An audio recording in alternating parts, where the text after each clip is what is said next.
Baby, my name is Curry. Welcome back to another video. Today we'll be checking out the patch notes and all the other stuff for the Meet Your Match update. Holy shit, am I excited. Because, you know, matchmaking's out of beta and some cool stuff happened. Anyway, so, matchmaking is out of beta. It's right here. There's even a video about it. You guys can go check that out, actually. It's really funny. Yeah. So yeah, competitive mode. Rising through the ranks. They also replaced quick play with casual mode, which is kind of interesting. So it's not like you can't just jump into pubs anymore. There still are a couple of Valve servers that are just regular pubs. If you look at the community server browser, but most of them have turned into casual mode servers now. There's 3 new maps: Sunshine, a control point map; Metalworks, another control point map; and Swiftwater, another payload map. Now I know Swiftwater's actually been used in like Highlander, I believe, for some time now. So it's kind of interesting to see that it was finally accepted into the official map pool. Pastime's out of beta. I got the pin. This is cool. I got a pastime beta pin. Yeah. And now onto the real kebab. Day 2. Oh boy. The meat versus match update, my favorite kind of thing, because I like food and I like fire. But you know, that's just me. So we have this is the heavy versus Pyro update. I'm going for Pyro. I'm just saying, I may be spy main, but I think Pyro really needs a buff. And it's war. You know, it's war. Everyone knows it now. So they have an all new comic for it. Go ahead and read that if you haven't. There are 4 new taunts. The Balloon Bouncer for Pyro. The Carlton. I actually don't know if it's just for Scout. They haven't really made that clear yet. I don't know. I'm going to have to check that. Disco Fever for Spy. And the Fubar Fanfare for the Soldier, which I think is actually really good. And of course, now they have starter class packs, which are, I think, slightly more worth it. They have keyless class crates, which I think is cool, because you can basically... I'm going to actually buy a couple of those. And the Perfect Stranger crate, which is basically a ton of strange weapons that we didn't... And this is an actual crate! Like, look at this. Look at this. You know, I never actually noticed that for every crate that they have tally marks on the side. I did not know that. Huh. Small thing. And now, of course, they have the min mode view model changes, which are basically like, as you can see if I scroll over it, it kind of moves down, I guess is the best way to put it. And also you have previews now, whenever you roll over a cosmetic case, of what the hat actually looks like, which is kind of cool. The Pretty Cosmetics came out. This knife apparently is a reskin, which is kind of cool. At least I believe so. And now, boys, time for the patch notes. What I'm so excited for. I guess we'll start off right away. Reworked the main menu. All play-related buttons are now accessible by clicking the Find Game button. Move the workshop and replay buttons down to the bottom group of mini buttons. So basically this means now that there's only one button for finding any game, whether it be competitive, casual, or community. Enemies killed by energy weapons now play a special sound as their body dissolves. Stuff like the Pompson, or the Righteous Bison, or the Cam Angler. What else was there? Added new sound VO files for competitive mode. Valve spelling, but you know, yeah, I'm not sure what that means, but I'm assuming it just means new sounds. Added sounds for all attacks where the target player resisted a part of the damage. I think that's the thing to do with one of the metaguns. I can't remember what it was. Added pretty promo items from purchasing Disgaea. Is it Disgaea? Disgaea? I don't know. The pretty hat, the pretty pouch, and the pretty machete. Machete. Added Asia Fortress Cup Mercenaries Cup Season 7 medals, which is, yeah, I think that's obvious. Added TF2 map 72R TF2 Jam Summer Participant medal. That is a very long sentence. Added random acts of TF2 medals. Added check to prevent players with P-Ruck loaded from participating in matchmaking, which prevents P-Ruck crashing, which results in players receiving abandon penalties. I'm speaking too quickly, I'm sorry. Receiving abandon penalties.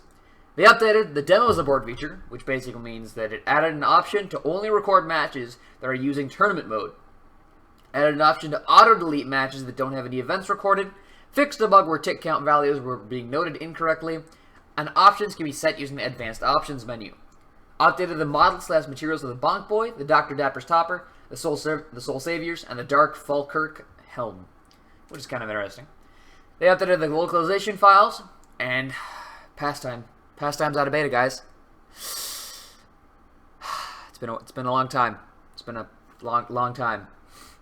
No longer in beta, and new items. The early participation bin, which I talked about earlier, is now out for anyone who played past time during the beta period.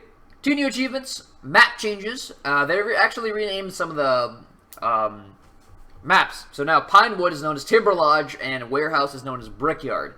And they also added a new city-themed map called Pass District, and they updated Pass Template for level designers, which is kind of cool. Some game mode changes. They changed the score limit from 3 to 5, presumably because the games can kind of go kind of fast at some points. Tweaked various jack throwing parameters. Pack running. The jack no longer heals the player carrying it. A player carrying the jack... I didn't know that the jack healed the player carrying it. I guess I just never stayed alive long enough with the jack to be able to tell. A player carrying the jack with no nearby teammates is marked for death. Ooh, that's an interesting. Teammates near a player holding the jack will be slowly healed and can run as fast as the fastest nearby teammate. Oh, that's actually pretty cool. So if you have a scout near you, you can run as fast as a scout if you're like a soldier. That's interesting. Jack power. Passing the jack increases a power meter. The power meter will decay over time. Filling the power meter unlocks a special goal worth extra points. Interesting. For art changes, there's some new view model animations. The HUD provides more information about goal type and status. Player pips for spies will reflect cloak and disguise status, and some miscellaneous details. Added some new commands, it seems. Added TF glow entity. Yep, some new stuff. It's cool. Now we're going for bug fixes, and some of these bugs will thankfully fix, some not so much. Fix being able to repeatedly activate taunts before the current one had ended while underwater. Fix disguising with a conniver's kunai while spotted by a sentry, causing the sentry to ignore the spy. This was actually one that I kind of abused a lot. Fixed class change notifications appearing to the enemy team for a period of time after teams swap sides in competitive mode. Fixed the case where players would sometimes see other players carrying the wrong weapons. That is basically every time you disguise a spy, so I don't know if they fixed that. Fixed the bug where the engineer couldn't remove the sapper from a link teleporter if it was building, not active. Oh, I got you. Fixed the bug where the engineer was able to heal a link teleporter while it was building. This now matches the behavior for other buildings. Updated several hats to fix sniper, not removing them while taunting. Fixed hiding the Pyro's head when using a second style of Fearmonger. Fixed using the wrong OZ Fortress medals for divisions other than Premier. Fixed a few EGC tournament medals using the wrong names. Fixed the engineer's missing pelvis hitbox. That was really important, by the way. Thanks to Justin G, aka 6C, for these reports. Fixed air blast, sometimes sending reflected projectiles toward friendly players, buildings, and projectile shields. Fixed demo record read string tables not reading, writing/reading past 512 kilobytes. Fixed inconsistency between items that use mini crit buff. Fixed multiple MVM bugs caused by bot AI functions being executing. Valve, you need to improve your grammar. Being executed after the bots have died. Fixed a bug related to lunchbox items where the ammo bar can be drained in cases when it shouldn't be. And fixed medic sometimes instantly reviving players in man vs. machine. And now, some optimization. And honestly, it isn't a massive list, but honestly, it's nice to have, honestly. I say honestly too much, but yes. Fixed several cases of loading and rendering hitches that would cause abrupt changes in FPS.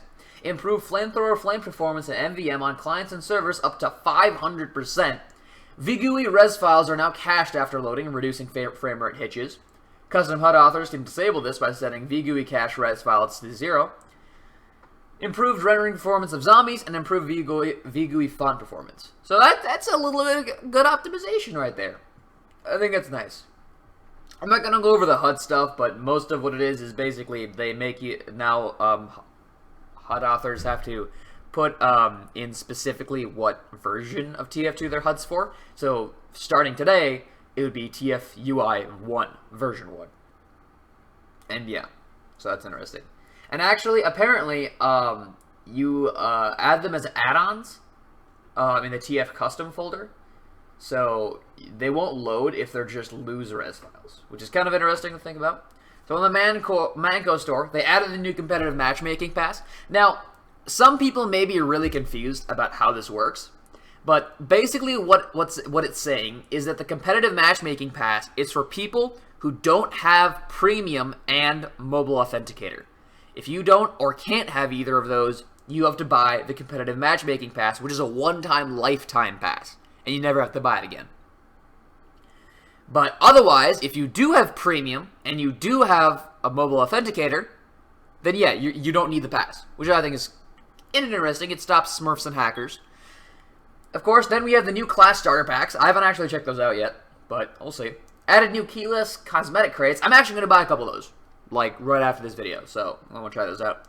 The revamped the main store pages, added a spotlight item, added ability to mouse over and preview items in bundled crate collection, and adjusted some weapon prices for consistency. And now for maps. So they did some interesting stuff for maps. For CP Granary, they added new ammo locations in final and yard areas, and clips and block bullets added to stairs. For Badlands, final cap point capture time increased to 2 seconds from 1, which I think that's pretty justified because you don't know how many times I've back capped on 5 CP Badlands. It gets a bit crazy. Clips and block bullets added to stairs. CP Foundry reduced ammo kit in final cap entry room, attacker side, to medium. Slightly reduced attacking team spawn time when working on final. And for Upward, fix an exploit where players could sometimes build sentries in the cliffside by capture point 3. This was a very, very large annoyance of mine that used to happen. Luckily it got fixed, so I'm happy about that. For Thunder Mountain, fix the first and second cap points of Stage 3, each awarding 2 points to the capturing team instead of 1. And for Manpower, all official maps now set Manpower mode without requiring the use of TF Power Up Mode Convar, which I think is cool. And now, for the big kahunas themselves, the class balancing. Game balancing, I don't know. You guys take your pick. But oh my god, it's so much stuff. For the Criticola, thank you! They nerfed the Criticola. Added marked for death debuff for 2 seconds after the buff expires, which I think is justified. The Soda Popper added on-hit build hype, removed build hype by running around. So instead, now you actually have to, I think, kill enemies in order to get the hype. But I think then the mini crits would be justified. But I don't know, maybe that... Tell me your guys' opinion on that in the comments. The shortstop, they actually added an alt fire attack. Reach out and shove someone. I think it's supposed to act similarly to the air blast. So that's kind of an interesting mechanic. They removed the healing bonus, and they reduced the pushback vulnerability to 20% instead of 40%. They buffed the sun on a stick. Passively. Take 25% less damage up from fire while deployed. Which is actually pretty useful for places like... Okay, I'm going to go ahead and be a noob here and say I play a lot of Harvest because I like destroying people. And there's so many Pyros on Harvest that this would genuinely be useful if I was playing Scout. If there were a ton of Pyros. For the Soldier, the Righteous Bison fixed a bug causing players to be hit by the same projectile multiple times, causing the damage dealt to be vary wildly. Per shot damage has been increased to compensate, resulting in slightly more damage on average. Point blank deals 54 damage, previously 20 to 80. Maximum range deals 24 damage. Slowed projectile by 30%. Projectile damage reduced by 25% for each enemy penetrated. That's kind of interesting. Updated projectile impact sound, the disciplinary action. Disciplinary action. Reduced the duration of speed bonus on teammates to 2 from 3. And the Rocket Jumper, they updated the model plus materials and sound. I actually kind of like the new look. Both the Rocket Jumper and the Sticky Jumper models were updated. And I actually kind of like how they look now. For the Sniper, okay, there's something missing from here, and I don't like it, and that's the DDR. Where the hell is the Darwin's Danger Shield valve? Volvo, please fix. For the Cozy Camper, it now requires a full charge to gain flinch resistance. I don't know what full charge means. I don't know if you have to shoot people for it, or do you just kind of run around. I don't know. The Sydney Sleeper, when fully charged or when making a headshot, now applies Girardi in a radius. Scoped shots now extinguish teammates. That's actually a legitimately good support class. So, by the way, this doesn't imply that the Sydney Sleeper actually can headshot. It's just that if it happens to be in the head hitbox, or the meter is fully charged, will there be splash Girardi. Otherwise, there is still no headshot. The Cleaner's Carbine, remove the hidden plus 10% damage taken multiplier while under the effects. Heavy got debuffed? Kind of? Yeah, I think it's safe to say Heavy got nerfed. Natasha and Brass Beast, 20% damage resistance only now applies when spun up and below 50% max health. The Hulong Heater added minus 10% damage, added plus 25% increased damage versus burning players, which is an interesting concept. Reduced ammo drain to negative 4 per second from negative 6. Reduced pulse damage from Ring of Fire to 12 due to increased damage versus burning, which I think is kind of fair. And the Buffalo Steak Sandwich, they fixed the damage taken multiplier accidentally being plus 10% instead of the listed plus 25%. That's interesting. Oh my god. I'm reading the spy. They both spy. Oh my god. Max speed increased from 3 to... Oh my god. I can catch up to people who are faster than me now. It's a miracle. Yes! And they buffed the Enforcer, which is kind of cool, and attacks pierce and resist and absorb effects from all sources. I'll have a video out with the new spy pretty soon, so watch for that. I'm super psyched for that. Yes! Yes! Oh, I'm excited for this. For Pyro, all flamethrowers. Direct damage reduces Metagun healing and resist shield effects by 25%. Medics hear a healing interrupted sound when this is happening to their healing target. That's kind of interesting, actually. So that's definitely a buff to Pyro. The Man Melter removed hidden 20% fire rate penalty. Huh. I mean, yeah, I knew it was slow. I didn't know it was hidden. For Medic, all the Metaguns allow the Medic to mass the speed of their heal target, which just basically means rip quick fix, but you know. But to further rip quick fix, Ubercharge rate for the quick fix has reduced to plus 15% from plus 25% to nerf it. The Overdose has increased the movement speed from plus 20% to plus 20% from plus 10%, which is actually pretty fast. They increased the damage penalty to negative 15% from negative 10%, so it's kind of an up and a down. Drop Metagun stored Ubercharge begins to decay over time after coming to rest, which I think is interesting. For the Demo Man, all boots now require a shield to activate any move speed bonus listed on the item. So now you can't use the booties or the peg leg one. I only ever use the booties, so yeah, you can't use those. Those move speed bonuses don't apply unless you have a shield equipped. So you can't use the sticky jumper anymore, which I think is kind of justified. The Iron Bomber decreased the fuse time to 1.4 seconds from 2.0, a little bit faster. The Quickie Bomb Launcher increased charge time reduction to negative 70% from negative 50%. Increased damage bonus from max charge shots to plus 35% from plus 25%. Increased clip size penalty from negative 50% from negative 25%.